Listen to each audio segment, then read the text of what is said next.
She is gluten-free, dairy-free, soy-free. This diet is a huge pain to maintain. 3 peppers for $1.43, 50 cents each. That is a stinking good deal. I'd probably fight 20 or 30 or even 40 peppers. But it's $5.39 at Walmart. You just don't buy it if it's not at your target sell price. 75 cents a pound, US dollars. That is a really good deal. I can do this for 25 cents versus almost $6. That's how I keep my prices low. If tissues aren't less than $1 a box, I just don't buy them. Hello, today we are doing a grocery budget audit for Lisa. She lives in Victoria, Canada. Now, I did not intentionally do 2 Canadian grocery budget audits at the same time. I'm doing them in the order that I received them, and it just happened that she came after the other one. So I thought you guys might like to see some of the prices that Lisa has in Victoria at the regular grocery store. So she's gonna take us on a little bit of tour at the grocery store and show us what they have. Look what I found. Name brand tissues for less than $1. My friends think it's crazy that I never buy tissues unless they're less than $1. And they're not usually Scotty, so this is awesome. I'll get a couple of boxes. I know that tissues aren't food, but I wanted to throw them in this grocery audit because she said something very, very important.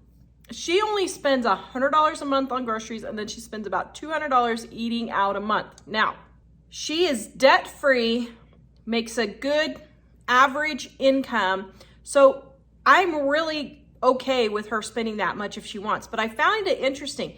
She does spend more eating out, but notice how she says, I don't buy tissues unless they're less than $1. That's what I do. That's how I keep my prices low. If tissues aren't less than $1 a box, I just don't buy them. I'll just use toilet paper or something else. And so what I do is when they do go on sale, I stock up for the year. Then I just have them on hand. I don't have to worry about it. Then when the next sales cycle comes around, usually for us, it is the beginning of school when they're the cheapest. And so that's how I do it. And she does the same thing. That is one of the tricks, that you just don't buy it if it's not at your target sell price. And our price books help you guys with that. If you don't know how to use our price books, I'll show you here real quick once again. Okay, so I'm gonna show you how to use our price book. Now, I did not make this complicated. I just put the main things that most people use, and then I left spaces for you to put additional items and more pages to put additional items, but I didn't want you to get overwhelmed, okay? So let me show you how I do this. Okay, so here's the food listed here. Bacon. Now, I feel kind of funny filling this out because these are my prices, so I already have it filled out so that you can know what is a good price. Now, I live in Wyoming, so my prices are not gonna be the best deals that a lot of people can get, but these are the best that I can get. So what I do is right here, my store is Walmart, is the one that I shop at the most. And then I also shop at Ridley's and Albertsons. Now, I suggest you only keep it to 3 stores so you don't get overwhelmed, okay? Now, I know bacon is $2.99 a pound on sale. So, if I wasn't Tara, what I would be doing, okay, this is kind of weird, dear, I feel like. Okay, so if I wasn't Tara, what I would do is Walmart has bacon and it's $5.49 a pound.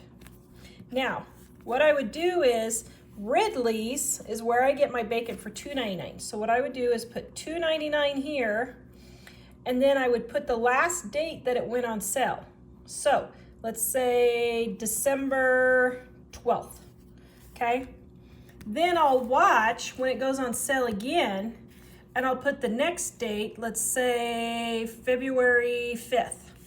Then I'll know it is about a 6-week cycle, give or take, for bacon to go on sale for me. That's how I kind of do it. Then after I realize it's a 6-week cycle, I don't put the dates anymore.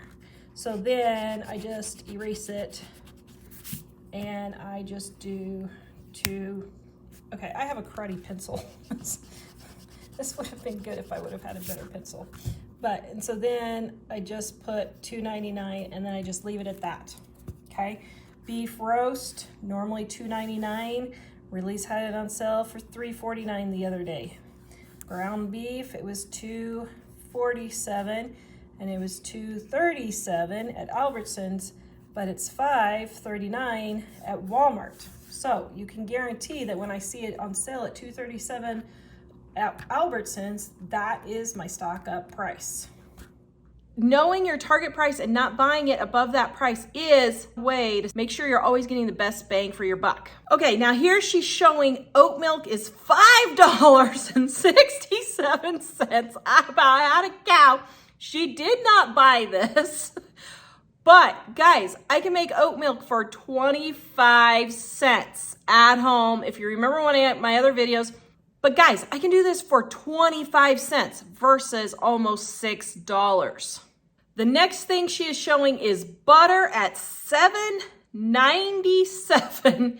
And it looks like maybe an American pound sized of butter, I think. I can't quite see the measurement on there, but holy cow, at that price, I would not be buying butter. It would be margarine for me. Sorry, I just would not be buying it. At this point, margarine is so much cheaper. It's not worth $8 for a pound of butter. Good grief. Here she's showing the mayonnaises. They're from $5 to $6.50 for a thing of mayonnaise. It looks like it's about the same size as American mayonnaise. And that is about what we pay. If you do the conversion rate, we are paying, I haven't seen mayonnaise on sale for less than $4 now. Even the Walmart store brand is still $4. So she's paying what I think is a reasonable price for mayonnaise. Here she has apples.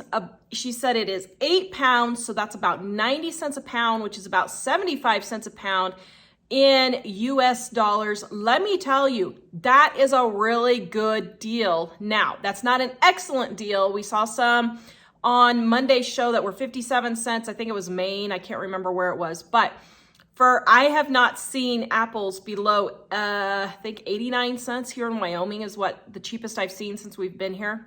That is a really good deal. Now, she said she's not buying this 8-pound bag because she can't eat it all. Listen, it's not a good deal if you can't eat it all. It's not. So she's very smart in knowing that if she's not going to eat all those apples, she's not going to be buying apples she knows she's not going to eat. Now, in my situation, we have a dehydrator that we absolutely love, the Excalibur dehydrator. Absolutely love this thing. Mom and I would just cut up the extra apples and throw them in the dehydrator and make apple chips for way cheaper than they are in the store. I mean, it would probably cost us, I don't know, 50 cents versus probably what, $3 or $4 for the same amount. So it's definitely worth the work to make your own apple chips if you already have a dehydrator and you like doing that. Here, her cauliflower, it looks like it's $2.44. Now that seems really expensive, but she's paying $2.44, and here in the United States, it's $2.87 for a head of cauliflower. So she's actually getting a very good deal. It's about $1 more here in the United States than it is in Canada. So that's actually a pretty good deal on cauliflower at a regular Canadian grocery store. Now here she found more apples for $1.49, so that's probably about $1.15, $1.20 in US dollars. Yes, that's more expensive, but once again, if she's only going to use 3 or 4 apples instead of 15 or 20 apples, that's totally fine to go ahead, spend a little bit more per pound instead of spending more for a big bulk and then you're just going to throw it away. Now, another idea for that is to split those big bags. Like Mom will buy potatoes and she'll take out what she wants and she'll give me the other half because we eat more than she does. Same with apples, same with cauliflower, broccoli, all of those types of things. If you get big heads of broccoli or cauliflower and you just can't use it all, can you split it with a neighbor, friend, your kids, somebody like that?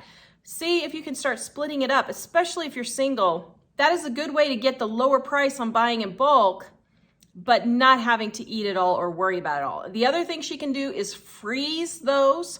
Yes, cauliflower and broccoli freeze really, really well. So that's another option she could do if she doesn't eat it all. Here she's got avocados, $5, limit to, I don't know, maybe there's 8 avocados in those bags. I can't quite tell how many avocados are in the bags. So that's a average price for here in the United States. That's fairly decent. Here she's got $2.49 for lettuce. When I take and put it into the calculator, $2.49 Canadian translates to $1.81 in US. That's exactly what I'm paying at Walmart right now, or it was last week.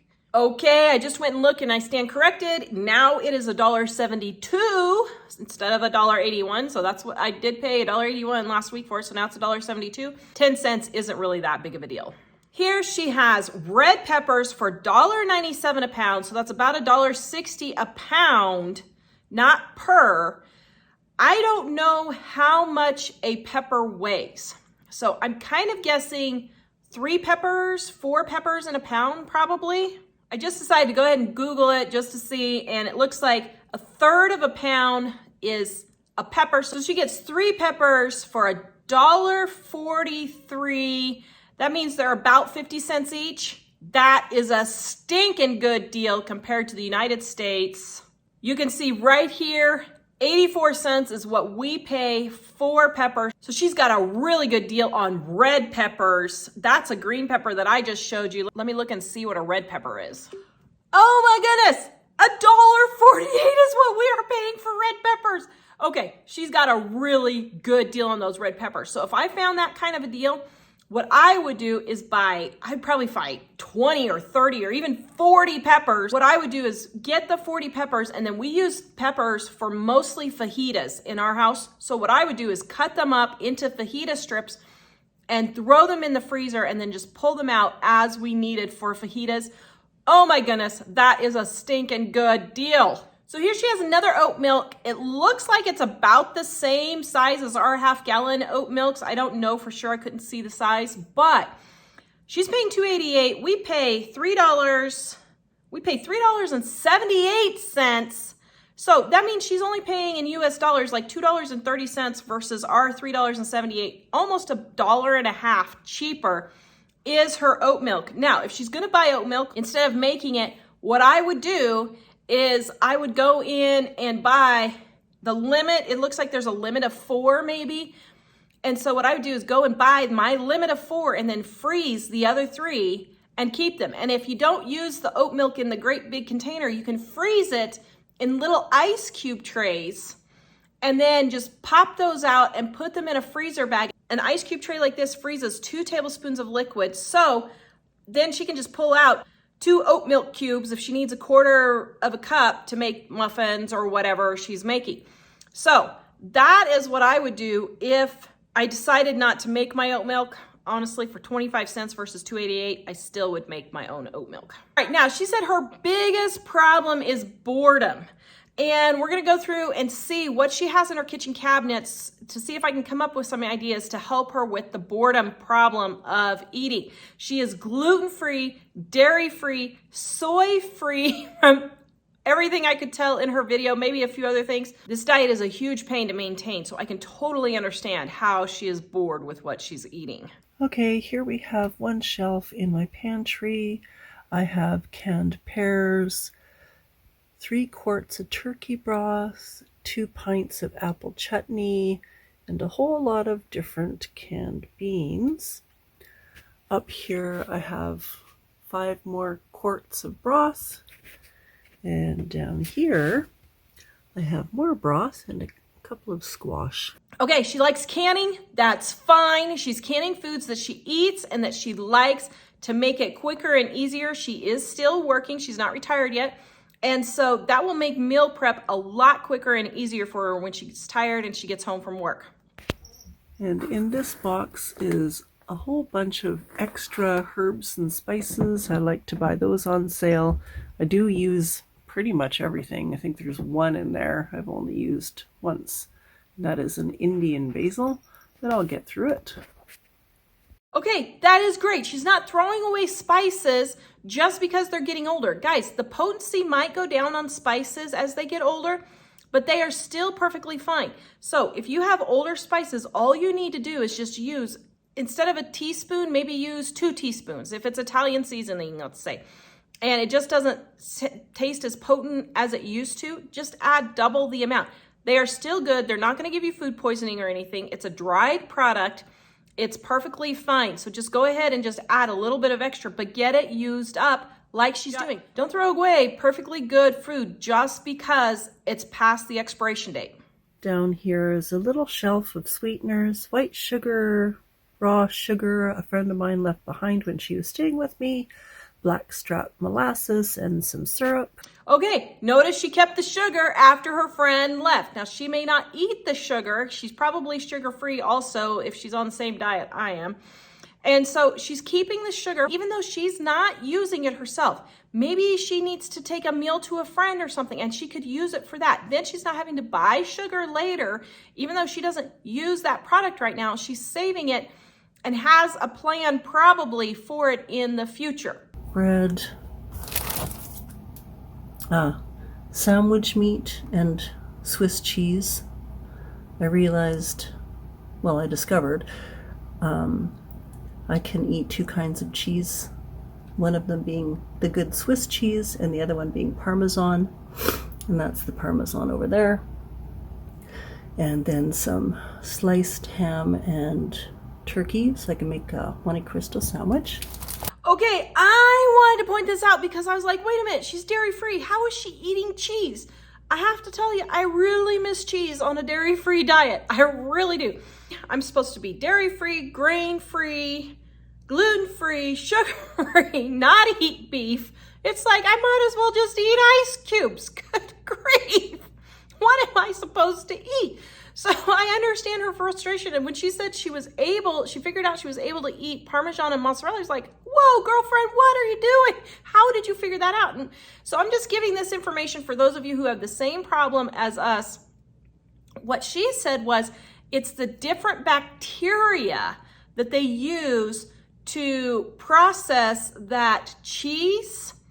Some people are intolerant to the bacterias in the cheese and not necessarily the milk. Now, I have a problem with the proteins in the milk, but maybe this bacteria will eat those proteins or something. I don't know. I'm just guessing. But I am going to go and buy some higher quality mozzarella and Parmesan at the store, which here in Wyoming is like ridiculously expensive. I mean, we're talking like $25 a pound expensive. But I'm going to give it a try because if I just had a little bit now and then, it might be worth it.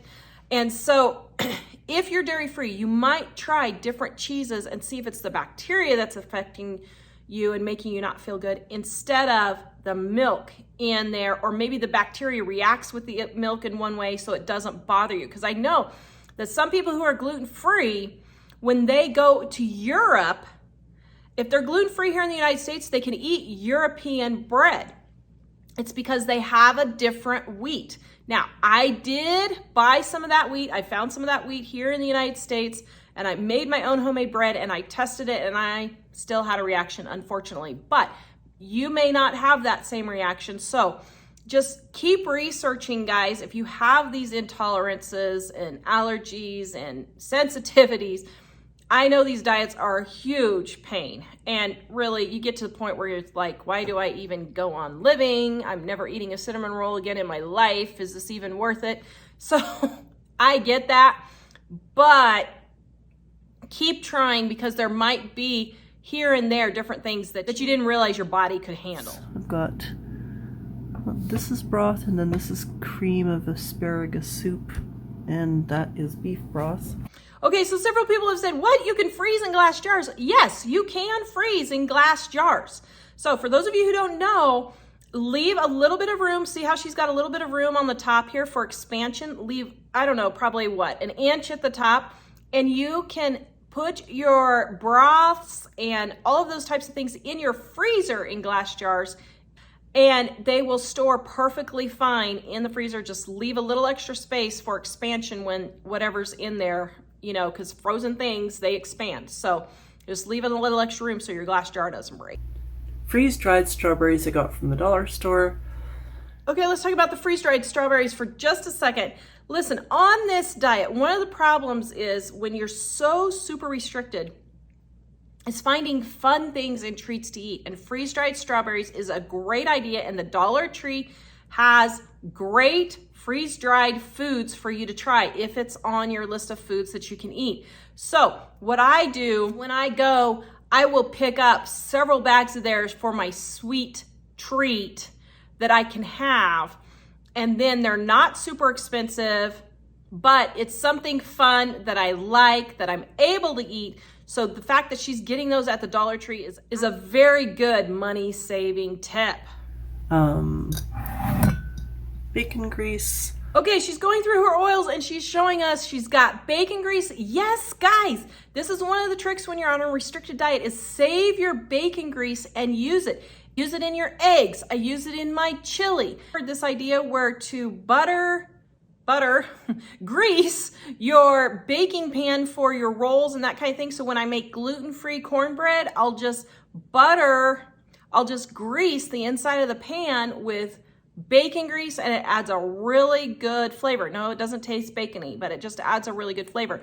I save all of my bacon grease because I use it in almost every single dish I bake, and it is free food. Butter's ridiculously expensive, guys, now. I'm not wasting butter just to be putting some scrambled eggs together when I have bacon grease that I can use instead. Sesame seeds, pumpkin seeds. I like to add pumpkin seeds to salad with some chopped up dates. So then I have cocoa powder. You know what?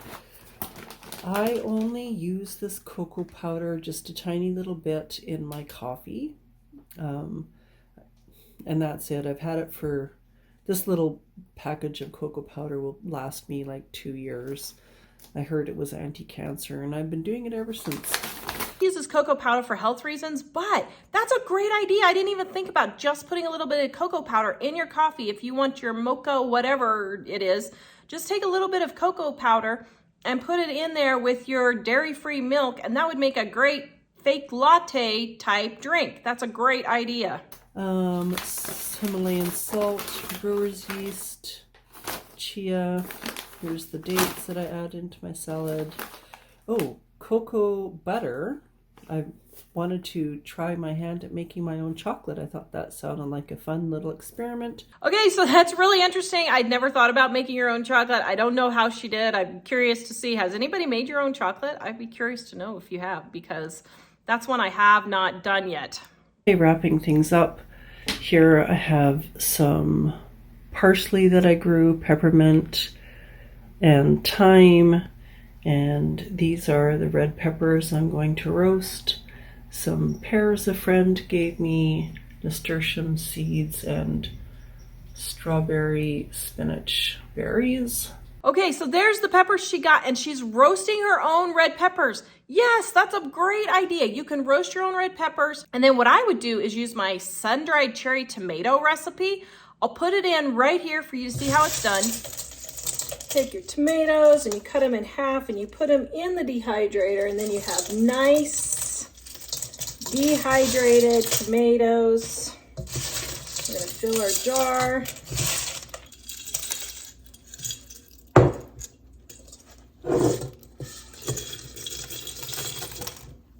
Maybe.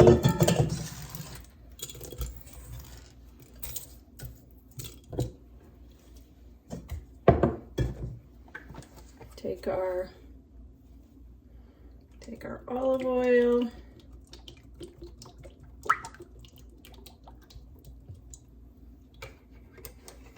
A little bit of salt. This recipe is in the description below. Our garlic powder, Italian seasoning, and our peppercorns. Stir that all together.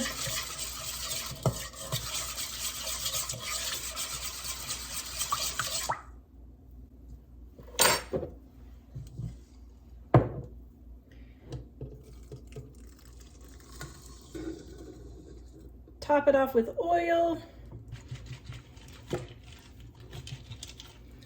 Then refrigerate for 1 to 2 months, and you have delicious homemade sun-dried tomatoes. So just use peppers instead of sun-dried tomatoes, and oh my goodness, that would be so delicious. Just store it in the refrigerator and put it on your salad or sandwiches. Oh, I am jealous. That is a really good idea. And here she showed us her receipts. Now, I can't tell from the receipt how much if it's a good deal or not on the items she bought, because the weights and stuff aren't on there. So I don't know. I just know from what she showed at the grocery store. But I will say that here she showed that she's got Swiss cheese and it looks like some beef jerky from Costco also. Now, she spent $74 on this, but probably this is going to last her quite a while. I mean, probably several months. So I'm okay with that, even though it's expensive. Beef jerky is something that's really tasty that you can eat on these diets. And you can make it yourself in a dehydrator or smoker, and that's totally fine. When we find steak or whatever for $4 a pound, I say go for it. It's, we have a beef jerky recipe here in our Dining on a Dime cookbook right here. So that's definitely worth it. But if you don't have a dehydrator or don't have meat on sale, in Canada, the meats don't seem to go on sale as much as they do here. So I'm okay with her buying that. I don't know how big of packages they are, but she said that she gets so bored with her food. So mostly it's beef jerky and soup is what she eats. You know what? That's okay. Now, her problem is boredom. But listen, guys, it's okay to eat the same thing over and over again. As a matter of fact, like 10 or 15 years ago, Dr. Oz said, eat the same thing for breakfast and lunch every day, and then just have a different dinner, and you will actually start losing weight.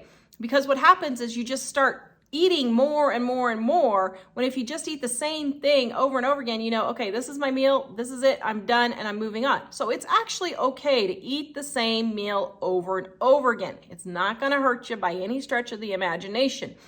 Now, her problem is boredom. What would I do with boredom for her?